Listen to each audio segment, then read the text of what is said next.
Welcome to Rotoballers NFC Championship Preview, a rubber match between the Washington Commanders and the Philadelphia Eagles, who split their two regular season contests. This week we are doing starts and sits a little bit differently, as only 4 teams remain in the dance for the Lombardi. And we're going to do it this way. We're going to break down the matchups, and I'm going to let you know which players you can trust in your fantasy football postseason lineups. Philadelphia set up this NFC rubber match after going through both the Packers and the Rams in back-to-back weeks. Philadelphia will host the NFC Championship after defeating the Rams 28-22 in the divisional round, thanks to a heavy dose of Saquon Barkley, who we should all expect to see plenty of again this week. I'm old enough to remember when some didn't exactly take too kindly to my preseason take that Jayden Daniels was a top quarterback in the rookie class this season. In the divisional round, the Detroit Lions, I'm guessing they probably agree with that now. Detroit had no answer for Daniels nor the Commanders, as Washington outscored the Lions 45-31 to earn their spot in this week's contest. Let's kick things off with those NFC Championship must-starts, starting with the Washington Commanders quarterback, Jayden Daniels. Now, fun fact, Daniels is set to become the 6th rookie quarterback and the first rookie quarterback selected with a top 4 draft selection to start a conference championship game since the NFL merger in 1970. Daniels also tied Ben Roethlisberger for the most wins by a rookie quarterback with 14. In Daniels' first 2 postseason appearances, all the rookie's done is complete 46 of 66 passing attempts for 567 yards and 4 passing touchdowns. Daniels, he's also added 67 yards on the ground in those 2 games.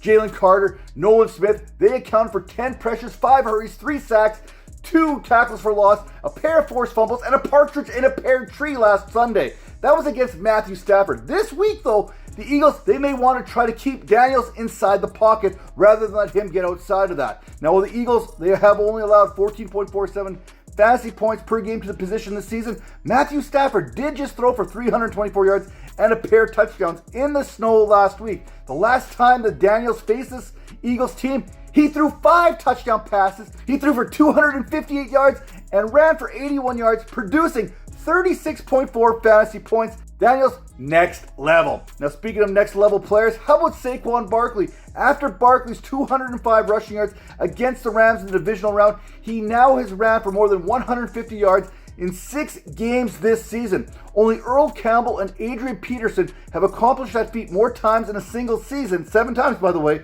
than Barkley has. Now, when you think about explosive backs in today's game, it's Jahmyr Gibbs, it's Derrick Henry, and it is Saquon Barkley, who are the only backs to post an explosive run rate greater than 7% this season. The injury to Jalen Hurts, that's likely going to mean that Barkley is going to see more touches inside the 5-yard line, where he only saw 41.5% of the team's carries during the regular season, yet somehow finished with 13 rushing touchdowns. Washington allowed 22.01 fantasy points per game to the position this season. In the 2 previous meetings, Barkley totaled 348 yards and 4 touchdowns. So yeah, Barkley's ready to go again. Now, NFC Championship fantasy football starts.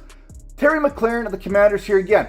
Since week number 3, McLaurin, 1,233 receiving yards, trails only Jamar Chase, Justin Jefferson, Ladd McConkey, and Amon-Ra St. Brown. Chase is the only pass catcher with more receiving touchdowns than McLaurin over that period. Now, since week number 12, McLaurin's 551 receiving yards, his 29.2% first read target share, he's averaging 2.02 yards per route run, and he's got 9 touchdown grabs since week number 12. That's the best in the NFL. Now, against the Lions in the divisional round, McLaurin caught 4 of his 6 targets for 87 yards, and with that performance, McLaurin has now gone back-to-back playoff contests with at least 85 yards receiving and a touchdown.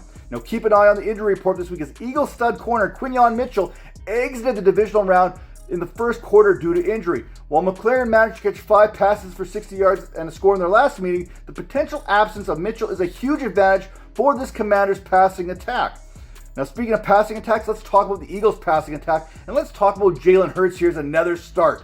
Jalen Hurts is usually a must-start option. However, I do have some reservations this week after watching him get folded up like a cheap suit last week. Now, I'm no doctor, but there should be some concern regarding Hurts' knee there, probably his PCL moving forward, and I would expect mobility limitations as well. Washington finished the 2024 season allowing just 15.46 fantasy points per game to the quarterback position, the 7th fewest. They also held Baker Mayfield to 185 passing yards. While Jared Goff had 313, they also picked him off 3 times. Now, back in week number 16, Hurts, he left that game early due to an injury. But in week number 3, the Commanders' defense held Hurts to 18 to 28 passes for 221 yards, although he did have a rushing touchdown. I don't think he's going to be as effective on the ground this week as he was back then. But hey, no matter what, you cannot sit Jalen Hurts because there's always an opportunity for a tush push here and there. Now let's tear it down just a little bit. Let's talk about some flex plays. Brian Robinson and Austin Ekeler. Brian Robinson may have only had 93 rushing yards in 2 postseason contests, but the Commanders' back also has a pair of rushing touchdowns.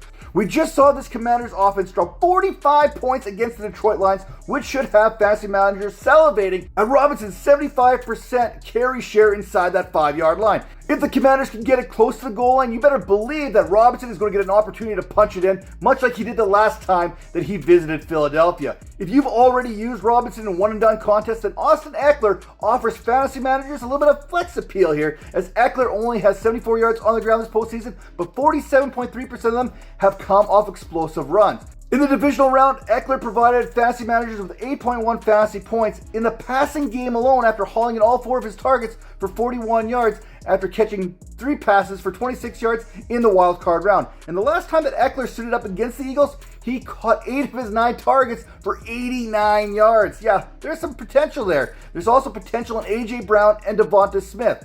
Considering the wintry conditions at the Link this past weekend, I will give A.J. Brown and Devonta Smith a pass. The combination of Brown and Smith is often considered one of the best wide receiver duos in the game today. In 2 postseason contests, they have fallen short of lofty expectations. The duo has combined for 11 receptions on 18 targets for just 100 yards.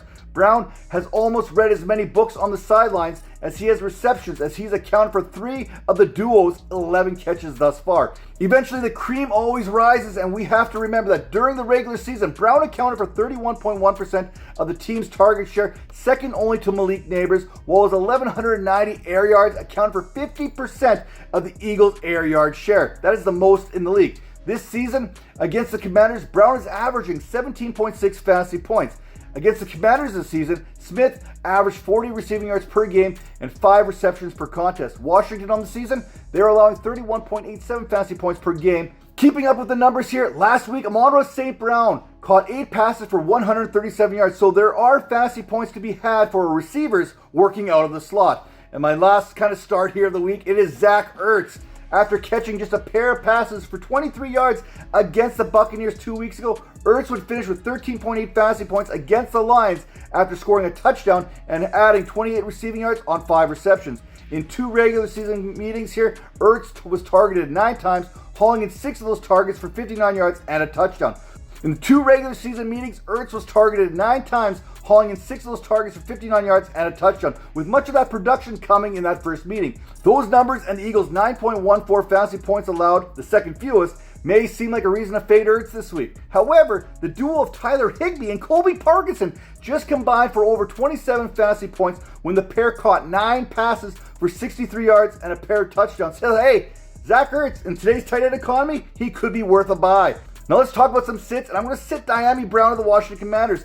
I'm not sure anybody loved Dyami Brown more than I did when he came out of North Carolina. Back in his Chapel Hill days, Brown, he showed that explosive playmaking ability. Brown had another standout performance there last week, hauling in 6 passes for 98 yards, including a 42-yard catch. Now, Brown currently leads this Washington Commanders team in postseason receiving yards with 187 on 11 receptions, but in the 2 previous contests against the Eagles, Brown only had 5 receptions for 60 yards. It all comes down to Quinyon Mitchell and Isaiah Rodgers' health, to be honest with you. Philadelphia, they allowed 97 receiving yards to Puka Nacua, 74 receiving yards to Demarcus Robinson, and 61 receiving yards to Cooper Kupp after holding Jayden Reed to just 46 yards in the wild card round. Again, both Rodgers and Mitchell were injured in last week's contest. Now, one more player that I'm seeing this week, it is Dallas Goedert, who has arguably been the favorite target of Hurts through 2 playoff contests, recording 8 receptions on 10 targets and 103 yards. He also had that touchdown against the Packers. Now, Goedert, he only played in 10 regular season contests, but he did face the Commanders one time there, where he averaged 12.2 yards per reception in that contest with 5 catches, producing 11.1 fantasy points. Now, I caution those who are considering to start Goedert this week. For one, we still haven't seen Brown or Smith become focal points of this offense. Eventually, these Eagles receivers are bound to find their inner excellence Now, second, this season, Washington 10.92 fantasy points against the position. This is the 10th lowest in the NFL. And if you don't want to be the lowest in your fantasy football leagues, head over to rotoballer.com today for all the latest news and fantasy analysis. And check out our Discord channel where you catch me there 24/7 answering all your fantasy football questions. We'll see you next time.